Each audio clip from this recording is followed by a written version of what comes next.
Student, स्वागत है आपका हमारे YouTube channel MP learning classes में। कैसे हैं आप सभी। आज के वीडियो में हम कक्षा 8वीं का एड ग्रेड कंटिन्यू करेंगे, विषय हिंदी का, जो कि हम कंटिन्यू वीडियो के माध्यम से आपको पढ़ा रहे हैं। आज हम पाठ 22 पढ़ेंगे, जिसका नाम है गीता का मर्म। ठीक है, अध्याय 22 जो कि आपको अभ्यास पुस्तिका में दिया गया है, गीता का मर्म। इसके क्वेश्चन आंसर हम देखेंगे, जो कि आपके एग्जाम्स के लिए बहुत ही महत्वपूर्ण क्वेश्चन हैं सारे ही।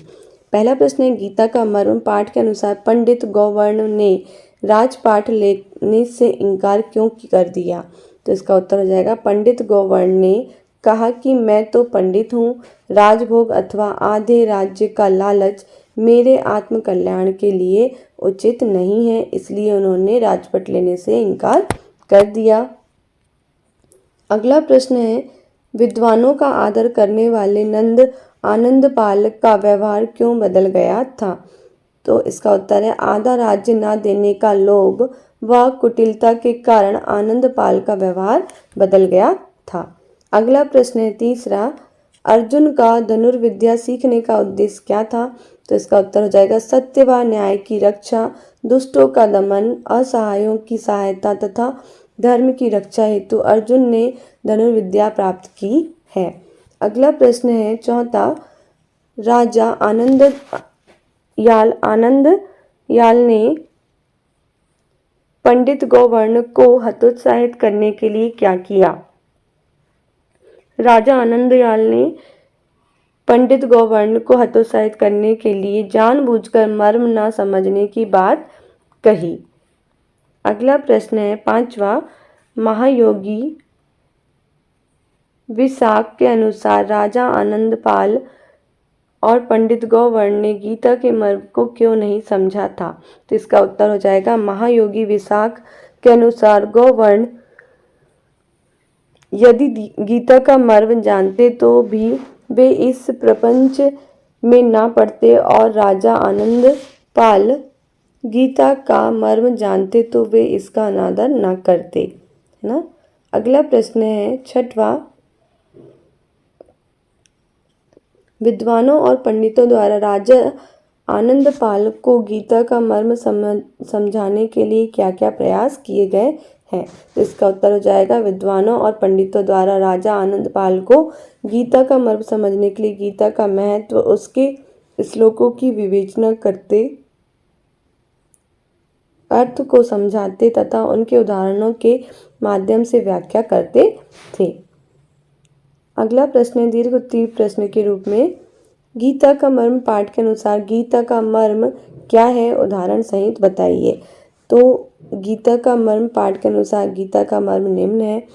पहला है, बिना फल की इच्छा करके कर्म करते रहना चाहिए, निर्बल और असफल बनाने का प्रयत्न करना चाहिए, नारी को हर संभव सुरक्षा प्रदान करना चाहिए, सत्य व न्याय की रक्षा करनी चाहिए,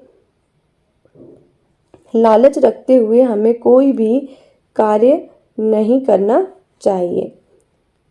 इस प्रकार मूल्यांकन है, जो कि आपका प्रश्न 8वां है मूल्यांकन में। अर्जुन का प्रसंग सुनने के बाद राजा आनंदपाल के विचारों में क्या परिवर्तन हुआ।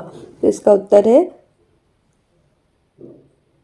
इस प्रसंग को सुनने के बाद राजा समझ गया कि उनका कार्य जन कल्याण होना चाहिए, ना कि राजभोग विलास।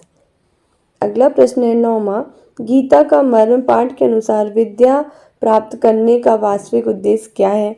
तो गीता का मर्म पाठ के अनुसार विद्या प्राप्त करने का वास्तविक उद्देश्य मानव कल्याण होना चाहिए। अगला प्रश्न है दीर्घ उत्तरीय प्रश्न के रूप में, गीता का मर्म पाठ के आधार पर राजा आनंदपाल और पंडित गौवर्ण की मनोदशा का वर्णन अपने शब्दों में कीजिए।